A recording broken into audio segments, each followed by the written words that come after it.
Vamos para a mensagem desta noite no telão, em nome do Senhor Jesus. Eu verei o que nunca vi, a parte 40. 40 cultos, com 40 mensagens, falando a respeito daquilo que Deus quer que eu e você enxergue, daquilo que eu e você veja. Por isso esse tema, eu verei o que nunca vi. Você pode confessar isso? Diga, eu verei o que nunca vi. Diga com mais convicção, eu verei. Amém. Diz a palavra do nosso Deus, o apóstolo Paulo, na segunda carta aos Coríntios, no capítulo 3, o versículo 17, ele diz, ora, o Senhor é o Espírito. E onde está o Espírito do Senhor, aí há demônios. Aí há escravidão. Aí há tristeza. Aí há dor. Aí há sofrimento. Aí há temor, medos, não? Onde está o Espírito do Senhor, aí há liberdade. Senhor Jesus Cristo, nosso Deus e nosso Pai, Tu és o Espírito e o Senhor está aqui. Este lugar onde há liberdade para Te adorar. Este lugar onde há liberdade para Te servir, onde há liberdade para conhecer mais do Teu nome, aprender mais de Ti, receber o conhecimento. Obrigado, Espírito Santo, pela liberdade na nossa vida. Esta liberdade que hoje chegou para nós através do conhecimento, através da revelação da Tua graça. Senhor, o que Te daremos por tão grande benefício a nosso favor? O que Te daremos, Senhor? Obrigado, Deus. Te peço que nesta hora, Senhor, a partir deste momento, o Senhor me use como um instrumento de valor, como um escolhido, Senhor, um vaso escolhido para falar aos Teus filhos, ao Teu povo, à Tua igreja, às Tuas ovelhas, para trazer libertação, para trazer esta verdade que liberta, Senhor, e que eles vivam intensamente esta liberdade, que eles vivam, Senhor, a plenitude da Tua graça, e reinem em vida contigo, assim como está escrito. Portanto, use a minha voz, as minhas cordas vocais, o meu intelecto, os dons do Teu Espírito que estão em minha vida. Usa-me, Senhor, para a edificação da fé da Tua igreja. Assim eu oro e Te peço no nome santo de Jesus. Amém. E todo o povo de Deus diga amém. Graças a Deus, a Jesus toda a glória. A Jesus toda a glória. Aleluia. Obrigado, meu amado filho Vinícius, minha amada, bendita e linda esposa, abençoada pastora Daniele. Meus irmãos amados, abençoados, mais que vencedores, aqueles que foram chamados por Cristo para reinar em vida com Ele. Aqueles que são preciosos aos olhos de Deus. São amados do Pai. São os benditos do Senhor. Aqueles que têm valor, porque foram comprados por alto preço, por preço de sangue. Homens e mulheres que têm os seus nomes escritos no livro da vida. De lá ninguém vai tirar nem apagar. Pelos quais o Senhor, Deus, nosso Senhor Jesus, se doou naquela cruz. Quando nós entendemos os dois evangelhos, hoje será um culto bem de conhecimento, falando a respeito da visão da graça na nossa vida. A Bíblia Sagrada, ela nos traz a revelação de dois evangelhos. Muitos não entendem isso, muitos nem pregam isso, mas nós recebemos do Senhor, então por isso nós pregamos aqui. Que a Bíblia relata um evangelho chamado Evangelho da Circuncisão e o outro evangelho chamado da Incircuncisão.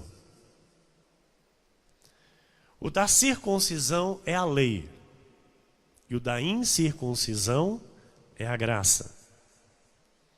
Então nós compreendemos que a lei, ela veio por causa do pecado.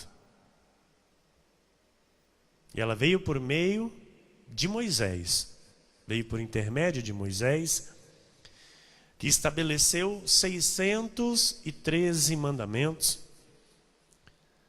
os quais foram cravados na cruz do Calvário. Porque a Bíblia diz que o fim da lei é Cristo. Este período judaizante de cumprimento de leis passou. E nós temos que anunciar isso ao mundo. Porque se o Espírito do Senhor não está presente, se a graça não está revelada, então não há liberdade. Por isso, antes da graça nos ser revelada, aqui não havia liberdade. Aqui havia escravidão, condenação e morte, medo, dúvidas. Então, hoje, o Espírito do Senhor reina neste lugar. Porque onde Ele não reina, não há vida. Os versículos 1 a 3 de 2 Coríntios 3 diz: começamos porventura outra vez a recomendar-nos a nós mesmos? Ou temos necessidade, como alguns, de cartas de recomendação para vós, mistério, escrita não com tinta, mas pelo Espírito do Deus vivente, não em tábuas de pedra, mas em tábuas de carne, isto é, nos corações.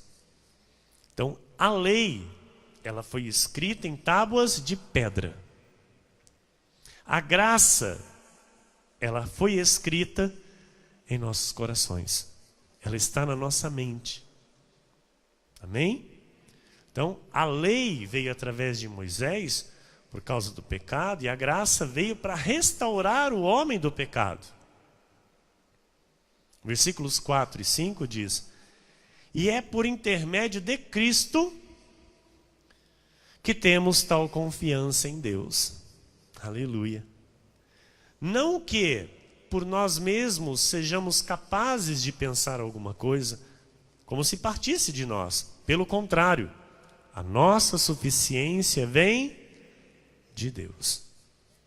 Então, igreja, na lei, o que é a igreja da lei? Pastor, daqui a pouquinho você vai entender o que é a igreja da lei.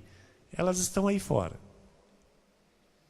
Pregando Cristo, pregando graça, mas colocando lei na vida das ovelhas. Então, na lei, as pessoas buscam a autossuficiência. Elas buscam esta autossuficiência onde, pastor? Nos sacrifícios, no pagar o preço, nos jejuns, sabe? É uma disputa para ver quem é mais santo.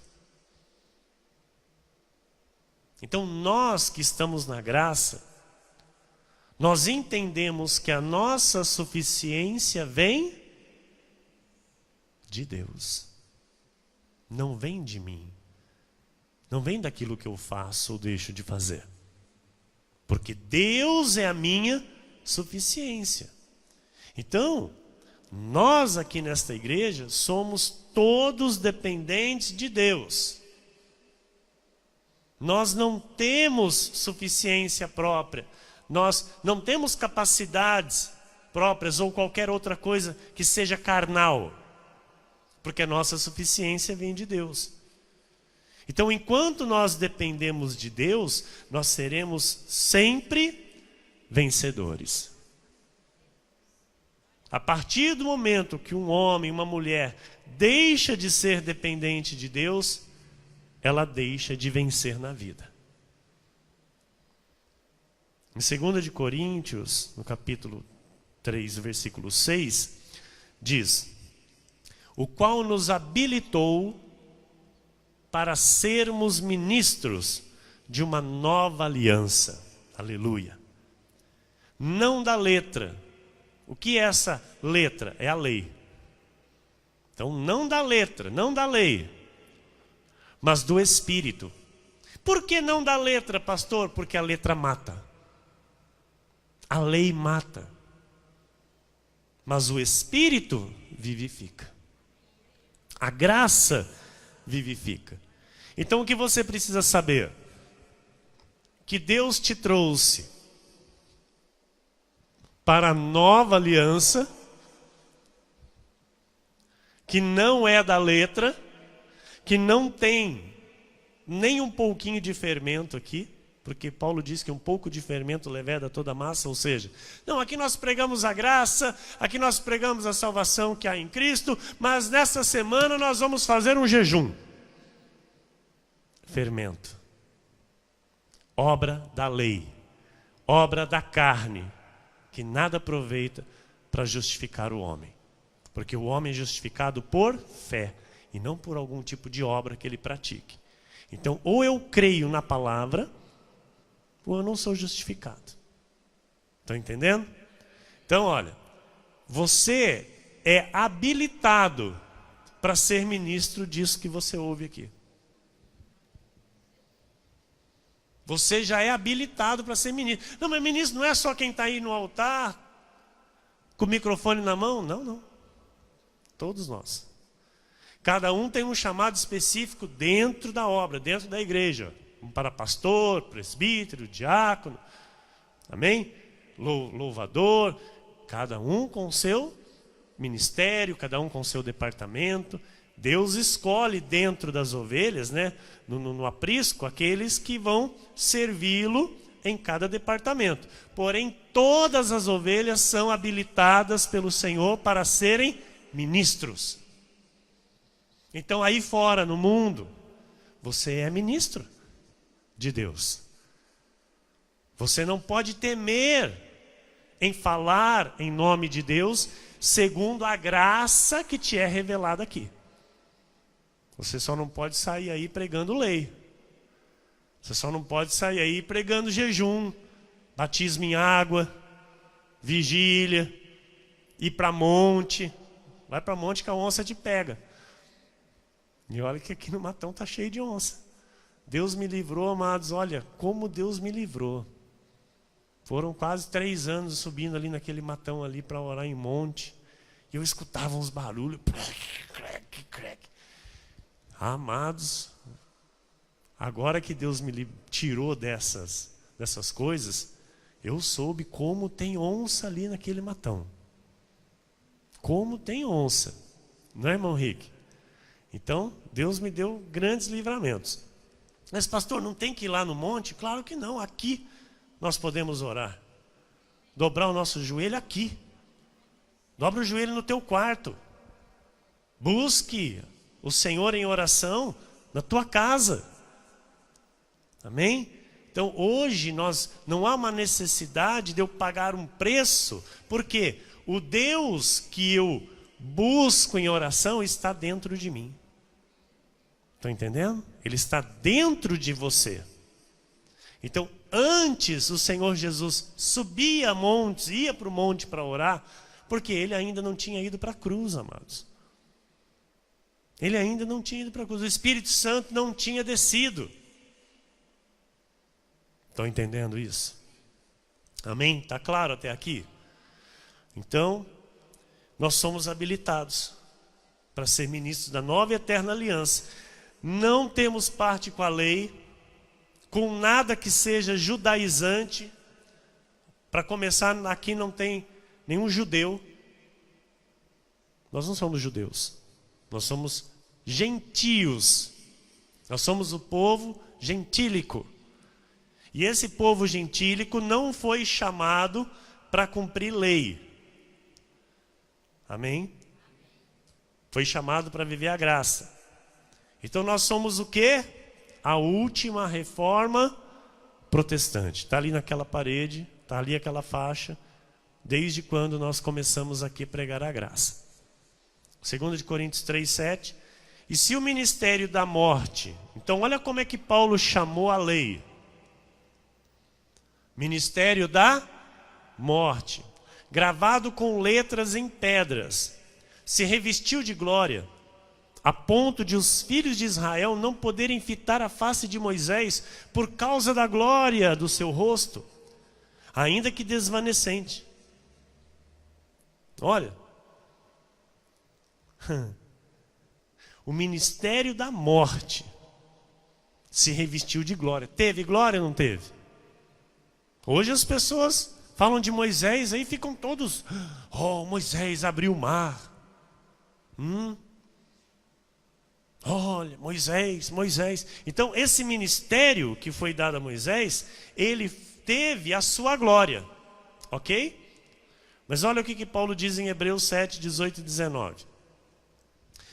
Portanto, por um lado, se revoga a anterior ordenança, por causa de sua fraqueza e inutilidade. Olha o que Paulo diz da lei. Fraca e inútil. Pastor, vou fazer um jejum. Para quê? Para emagrecer? Não, para ganhar poder. É fraco e inútil. Não serve. Pastor, vou fazer tal coisa para minha salvação. É fraco e inútil. Não serve. Pois a lei, versículo 19, nunca aperfeiçoou coisa alguma. E por outro lado, se introduz esperança superior pela qual nos chegamos a Deus. Uhul! Amados, essa esperança superior é onde você está hoje. A graça de Deus. E isso Paulo chama de esperança superior. Então é superior à lei. Ok? Então Paulo diz que a lei de Moisés, o ministério da morte, é fraco e inútil, incapaz de aperfeiçoar alguma coisa. E Paulo diz que há algo superior, uma esperança superior pela qual nos achegamos a Deus. A nova e eterna aliança que se chama o pacto da graça de Deus. Em Gálatas 2:7, Paulo escreve assim: antes, pelo contrário, quando viram que o evangelho da incircuncisão, presta atenção nisso aqui agora, para você entender. Porque quando nós falamos que a Bíblia traz dois evangelhos, as pessoas querem apedrejar a gente. As pessoas querem pegar a gente de pau. Nos chamam de hereges, de seita, de endemoniados.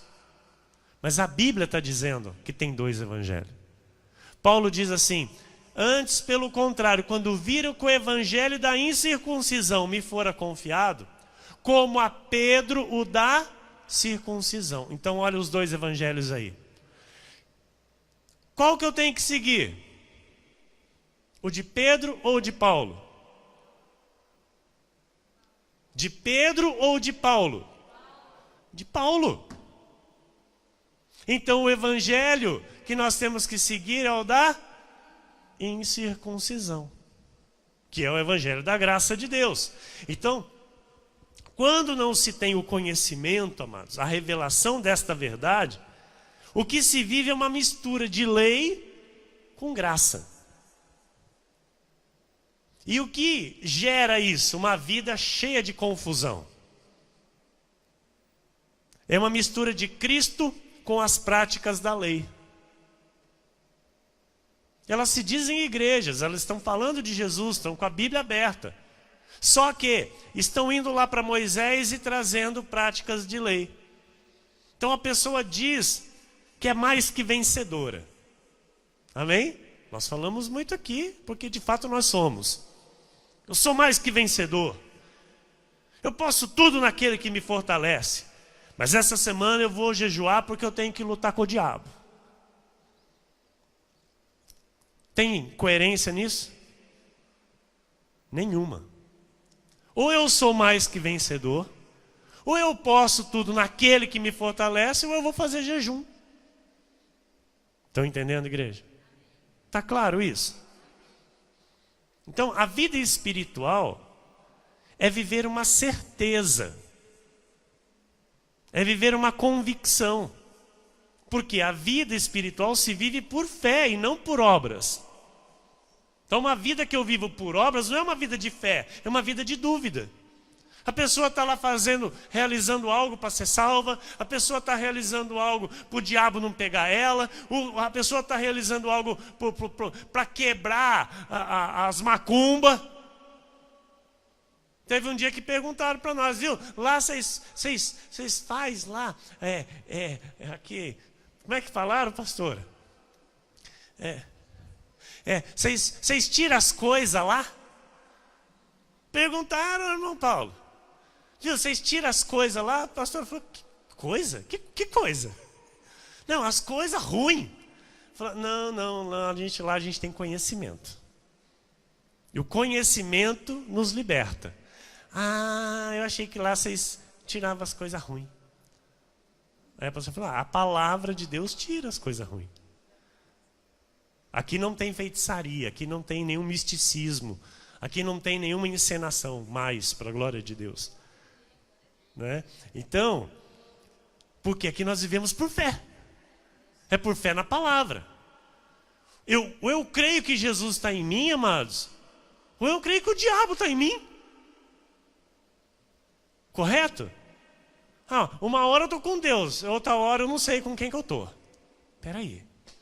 Que fé é essa? A Bíblia diz que Ele está conosco todos os dias até a consumação dos séculos. Quem que está em você? Jesus. Pronto, simples assim. Então é essa fé que eu vivo. Então se Jesus está em mim, basta. Porque Ele disse para Paulo, Paulo, minha graça te basta. A minha graça te basta. E ponto final. Não se preocupa com mais nada, meu amado. Viva essa graça, viva esta fé. Creia no Deus Todo-Poderoso que habita em você. Amém?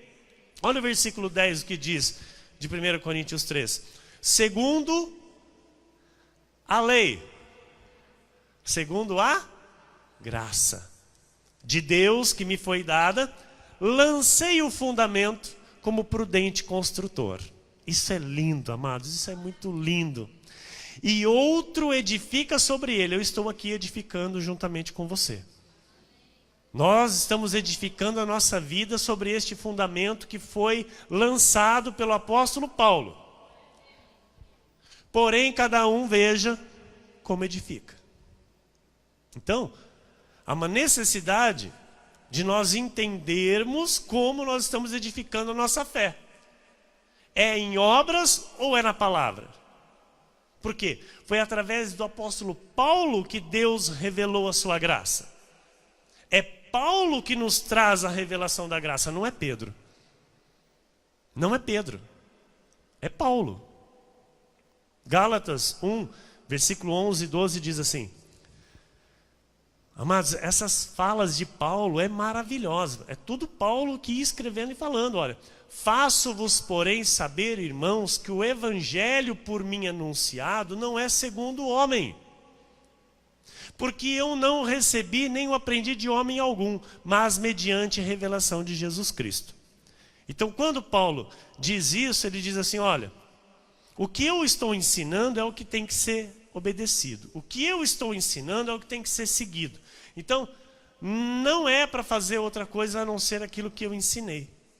O Cristo que vocês têm que seguir agora é o ressuscitado. Pastor, como que eu vou seguir o Cristo ressuscitado? Imitando Paulo. Porque ele diz, sede meus imitadores, assim como eu sou de Cristo. Romanos 7,4 diz, assim, meus irmãos, também vós morrestes relativamente à lei, por meio do corpo de Cristo, para pertencerdes a outro. Então Paulo vem e fala assim, viu? Chega, agora vocês têm que pertencer ao outro, porque vocês estão imitando muito aquele que morreu. E não é assim que tem que ser. A igreja de Cristo hoje imita muito o Cristo de Nazaré. Com batismo, com jejum, com oração em monte, com luta com o diabo, com pagar preço. Tem gente que fala, não, porque Jesus disse que eu tenho que tomar minha cruz, e eu estou aqui tomando minha cruz e eu tenho que sofrer mesmo. Espera aí. Jesus disse, toma a tua cruz e me siga, ou seja, aprenda a andar comigo, aprenda a carregar esta cruz, mas que não é sofrimento, porque o teu sofrimento eu já levei comigo lá naquela cruz. Então assim, o tomar a cruz e seguir a Cristo, o que é? É mortificar a carne, mortificar os desejos da carne para viver no Espírito. Amém? E isso é tomar a cruz, é deixar de fazer a vontade do mundo. Então nós temos que fazer o quê? Pertencer a outro, a saber, aquele que ressuscitou. Aquele que ressuscitou dentre os mortos, a fim de que frutifiquemos para Deus. Portanto, quem segue o Cristo carne, o Cristo que foi para a cruz, amado, não frutifica para Deus. Frutifica para Deus quem? Quem segue o Cristo ressuscitado. Gálatas 1, 6-9 diz, admira-me que estejais passando tão depressa daquele que vos chamou na graça de Cristo para outro evangelho. Olha Paulo dizendo, olha, outro evangelho. O qual não é outro, senão que há alguns que vos perturbam e querem perverter o evangelho de Cristo. Mas ainda que nós, ou mesmo um anjo vindo do céu, vos pregue evangelho que vá além do que vos temos pregado, seja anátema. Assim como já dissemos e agora repito, se alguém vos prega evangelho que vá além daquele que recebestes, seja rejeitado, seja anátema. Porque, amados, nós temos que entender, foi Paulo levado ao terceiro céu. Amém? Então é aquilo que ele ensina que é o que tem que ser acatado, respeitado, obedecido e vivido. Gálatas 5:1-4. Para a escravidão foi que Cristo nos libertou. Não. Para a liberdade foi que Cristo nos libertou. Permanecei, pois, firmes e não vos submetais de novo a julgo de escravidão. Esta liberdade aqui, Paulo não está dizendo de libertinagem. Paulo não está dizendo de pecado, ok? Paulo está dizendo de liberdade da lei. Porque ele diz, permanecei, pois, firmes e não vos submetais de novo a julgo de escravidão. Quem escraviza é a lei. Não pode usar calça, não pode cortar cabelo, não pode rapar perna, não pode passar maquiagem, não pode pintar cabelo. E Deus está preocupado com a cor do teu cabelo, meu irmão? Responde para mim. Então aí as igrejas, ai, já pinta o cabelo, ixi, é coisa do demônio. É coisa do diabo. Ih, olha lá, a irmã pintou a unha de vermelho. Ih, pomba gira. Amados, tem ou não tem? Tem ou não tem? Tem, e muito. Ih, a irmã está usando calça jeans. Ih, não vai para o céu não, essa vai para o inferno.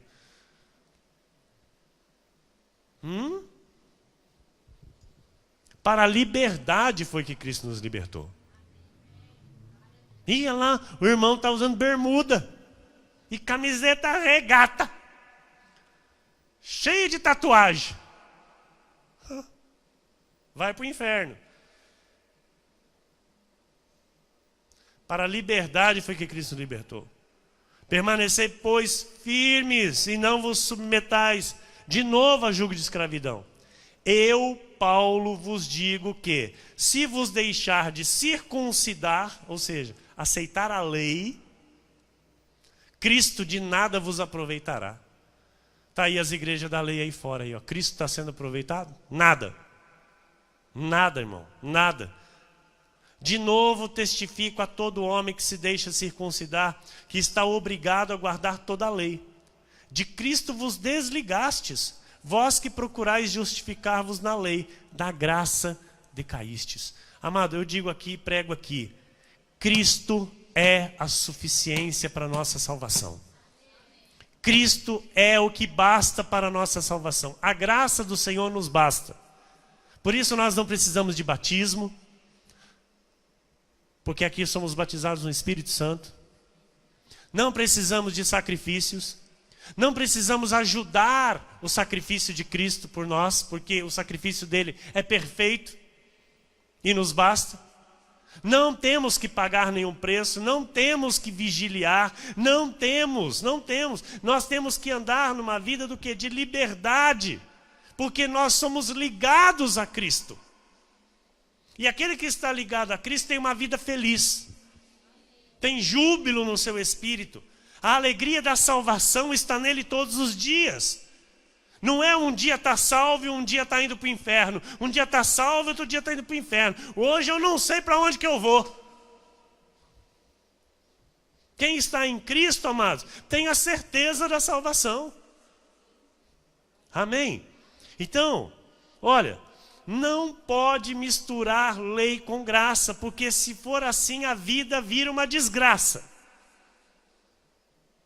Pastor, é isso aí mesmo, porque eu estou com medo de perder a salvação. Eu não sei para onde que eu vou. Lei com graça.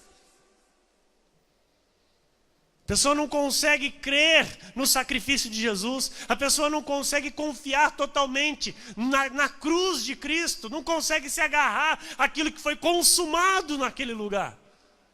Por causa do quê? Por causa da lei. Porque a lei é um ministério do quê? De morte. De condenação. A lei é o ministério que fala: ô pecador, se arrependa,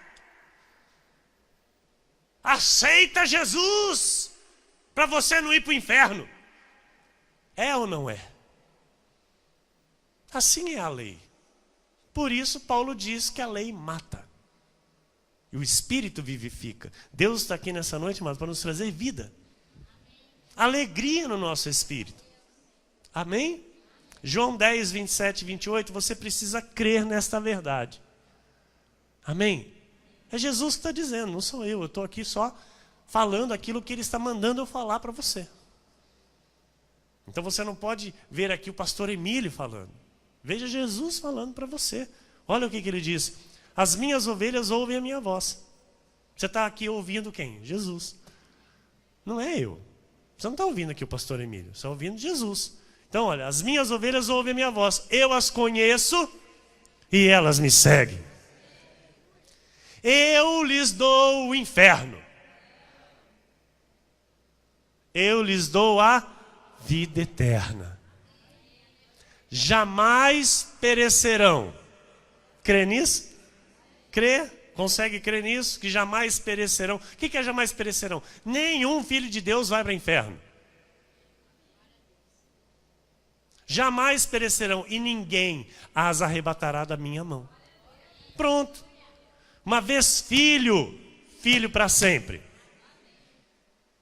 Uma vez perdoado, perdoado para sempre. Uma vez salvo, salvo para sempre.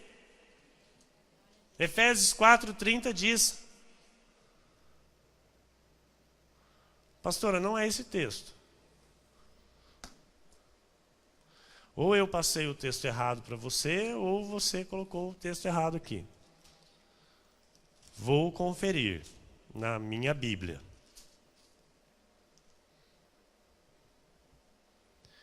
Efésios 4:30 diz assim: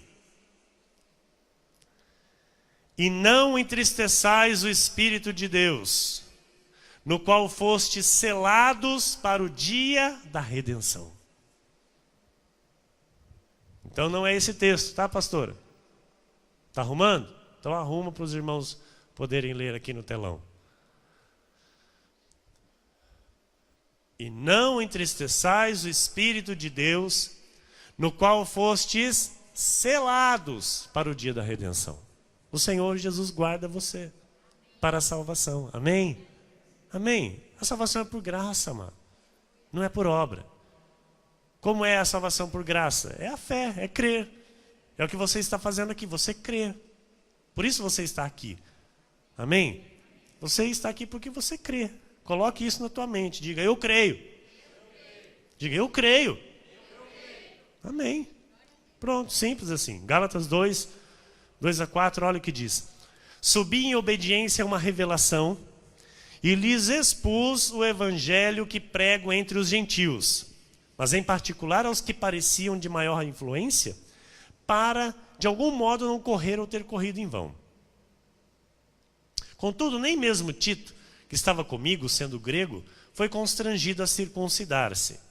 E isto por causa dos falsos irmãos, olha como Paulo chama os da lei. Não sou eu, amado, é a Bíblia.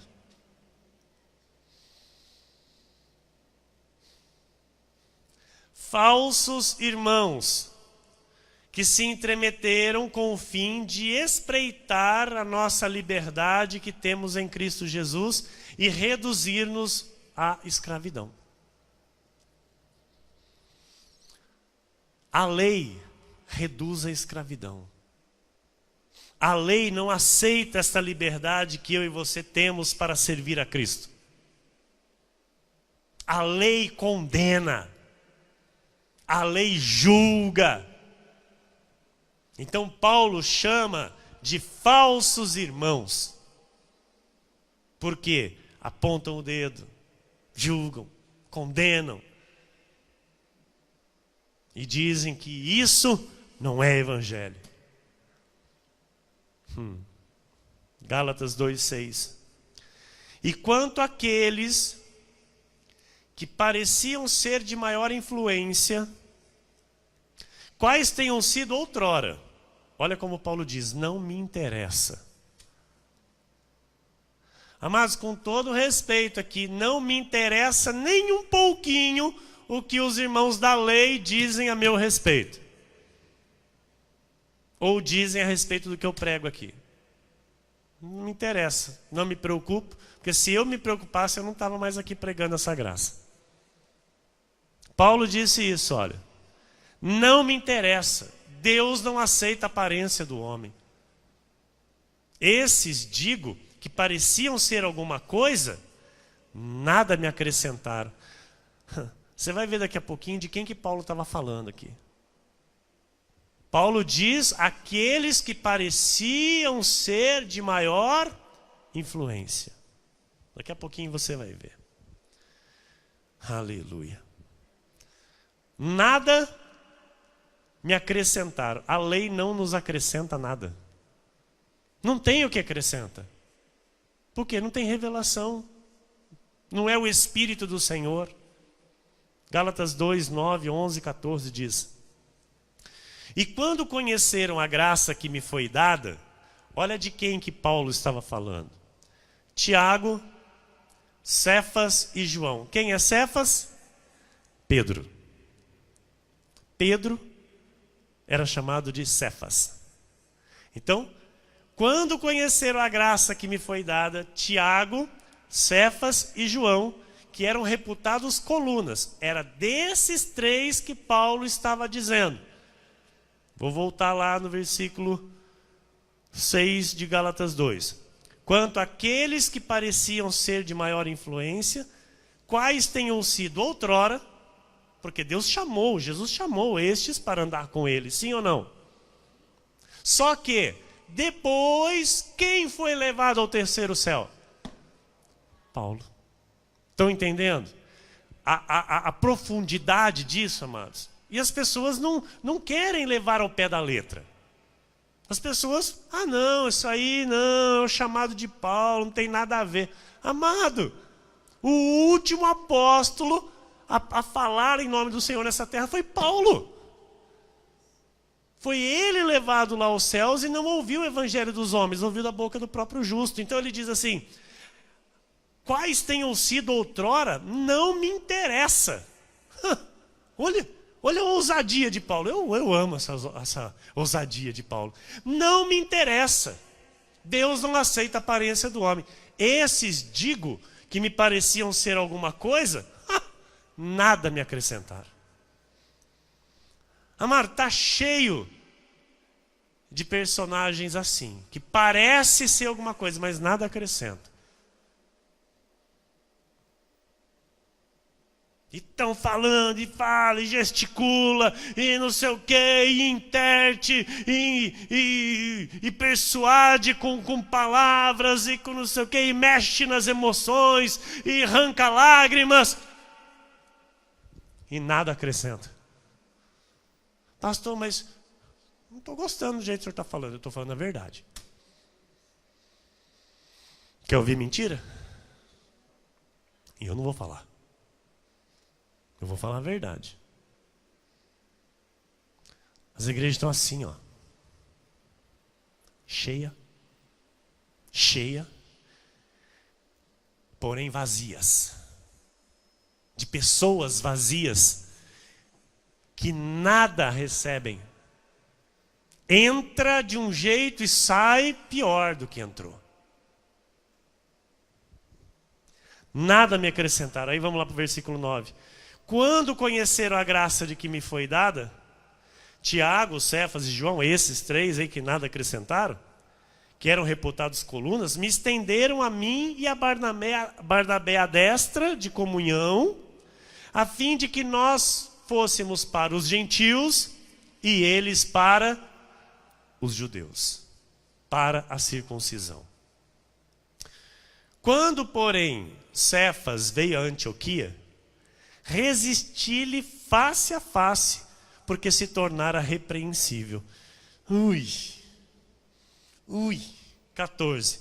Quando, porém, vi que não procediam corretamente segundo a verdade do Evangelho, disse a Pedro, na presença de todos, se sendo tu judeu, vives como gentil e não como judeu, por que obrigas os gentios a viverem como judeus?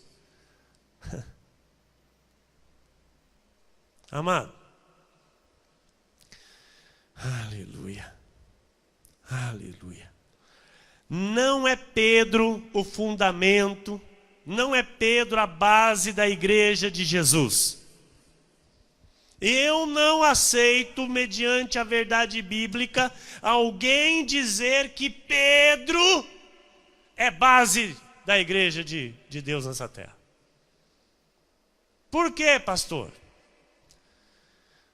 Porque a igreja de Jesus está edificada sobre ele mesmo. Quando Jesus diz, Pedro, tu és Petra, tu és pedra, e sobre esta pedra edificarei a minha igreja. Jesus não disse sobre essa pedra, é sobre esta. Jesus está dizendo, sobre esta pedra, sobre eu, edificarei a minha igreja, e as portas do inferno não prevalecerão contra ela.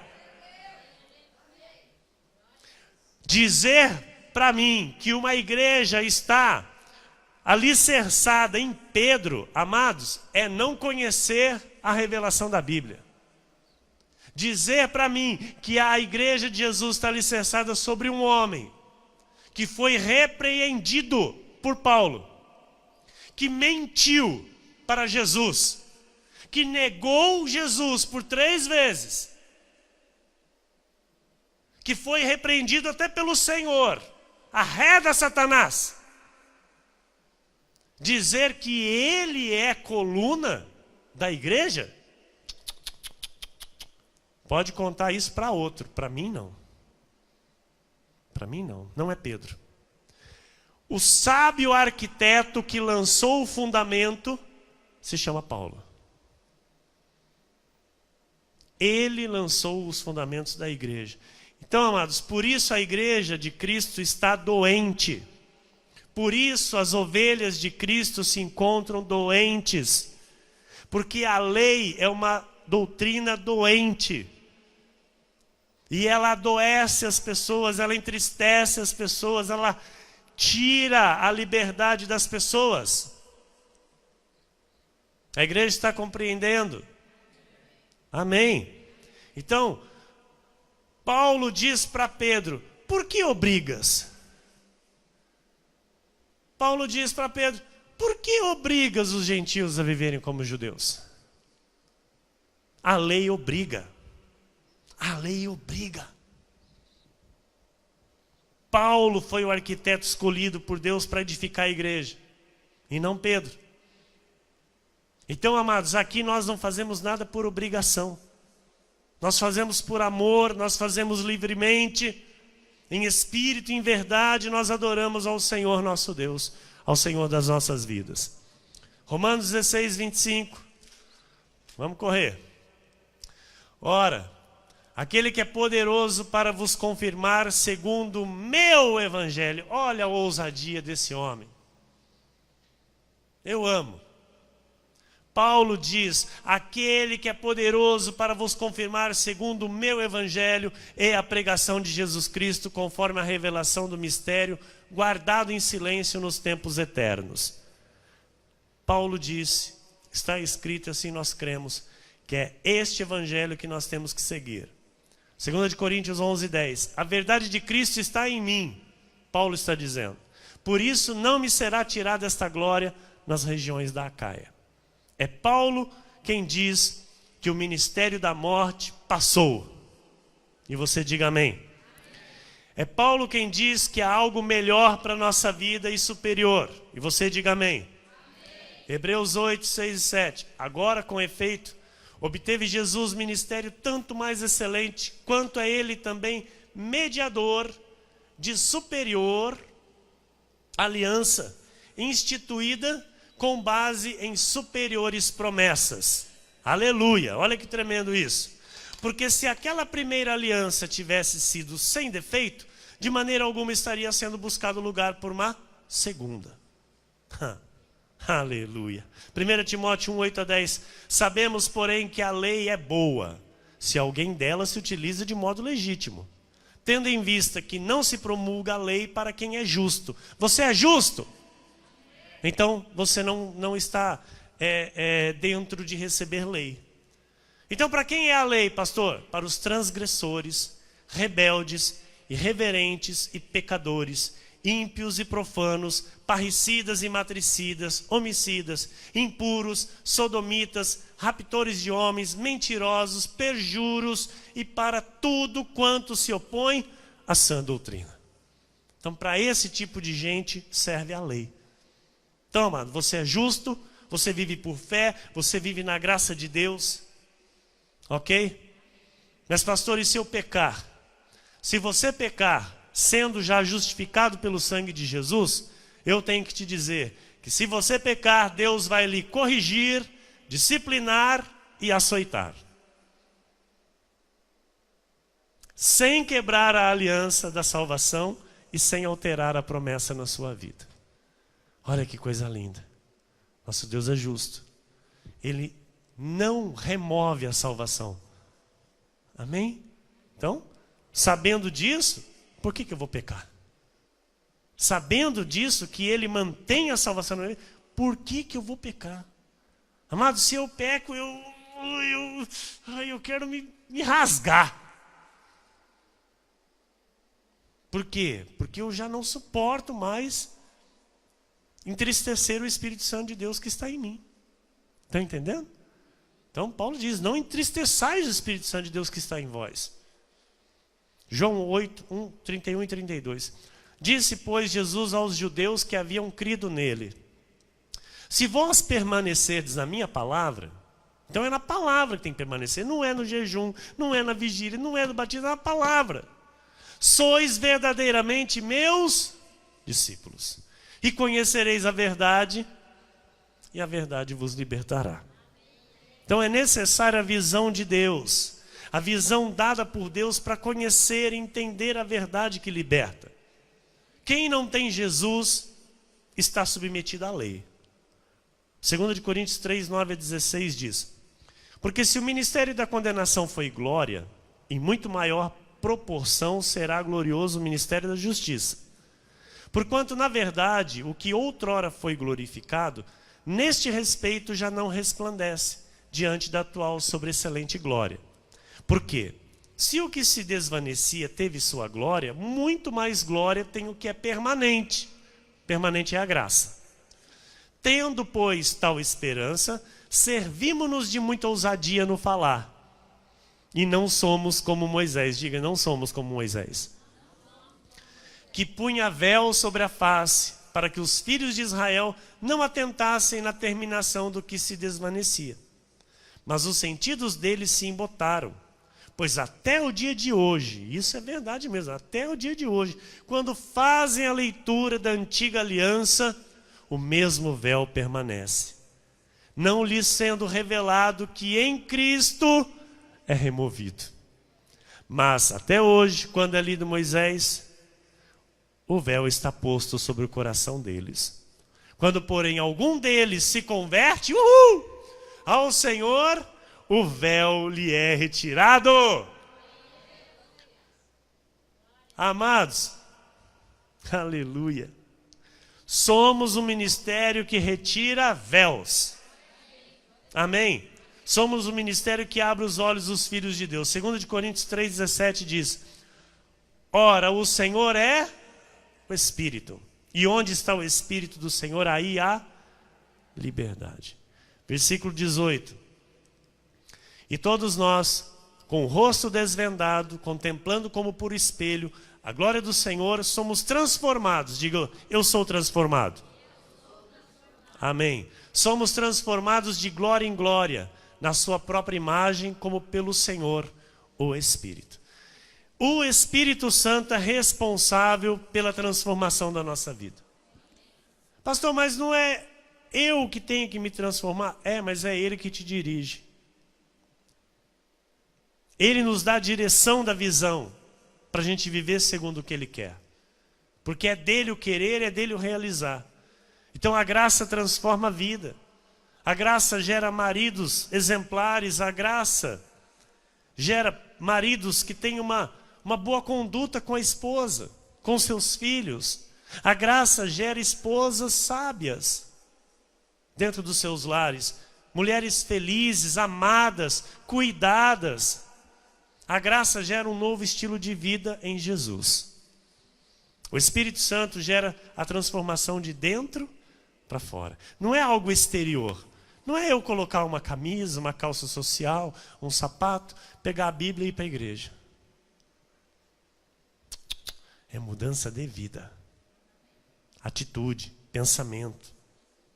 Em Cristo Jesus. Amém? Vamos agora para a reta final da mensagem. Tito 3, 5 a 7 diz: não por obras de justiça praticadas por nós, mas segundo sua misericórdia. Ele nos salvou mediante o lavar regenerador e renovador do Espírito Santo. Aleluia. Que Ele derramou sobre nós ricamente por meio de Jesus Cristo, nosso Salvador. A fim de que, justificados por graça, nos tornemos seus herdeiros segundo a esperança da vida eterna. Salmo 37, versículo 4. Agrada-te do Senhor e Ele satisfará os desejos do teu coração. Agrada-te do Senhor. Agrada-te da palavra. Creia na palavra, Ele satisfará os desejos do teu coração. Mateus 11, 28 a 30. Vinde a mim, todos os que estáis cansados e sobrecarregados, e eu vos aliviarei. Ele não vai aumentar o teu fardo. Ele não vai deixar mais pesado do que já está. Ele diz no versículo 29, tomai sobre vós o meu jugo e aprendei de mim, porque eu sou manso e humilde de coração. E achareis descanso para a vossa alma, porque o meu jugo é suave e o meu fardo é leve. Jeremias 18, 1 a 6 e nós encerramos. Palavra do Senhor que veio a Jeremias dizendo: dispõe-te e desce à casa do oleiro, e lá ouvirás as minhas palavras. Aqui é a casa do oleiro, porque você vem para ouvir as palavras de Deus. Desci à casa do oleiro, e eis que ele estava entregue à sua obra sobre as rodas.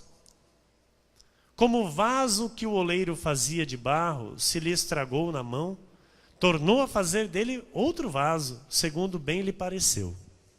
Então veio a mim a palavra do Senhor: não poderei eu fazer de vós como fez este oleiro, ó casa de Israel? Diz o Senhor: eis que como barro na mão do oleiro, assim sois vós na minha mão, ó casa de Israel. Não poderei eu fazer de vós como este oleiro?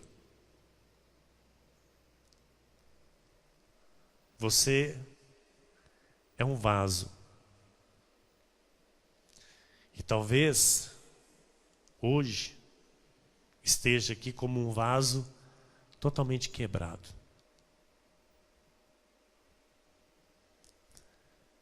Talvez hoje você esteja aqui com várias áreas da sua vida totalmente quebrada, moída em cacos.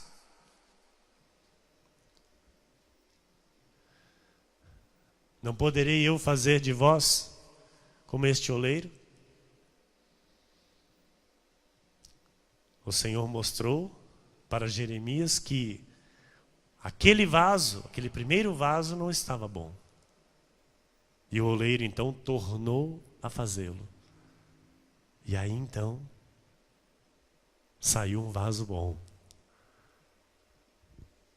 Deus quer fazer assim na nossa vida. Deus quer fazer um vaso novo. E você precisa estar sempre na casa do oleiro. E deixar ele moldar. Deixar ele fazer. Porque ele sabe quando o vaso está bom. O que é o vaso bom? Se permita.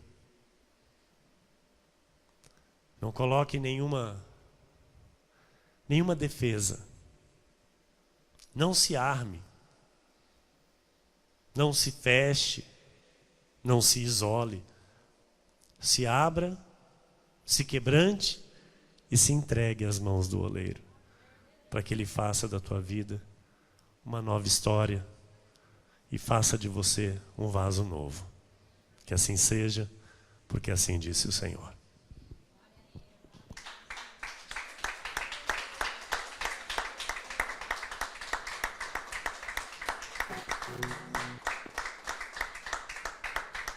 Glória a Deus. Amém. Vamos ficar de pé. Eu quero orar junto com você. Orar por você.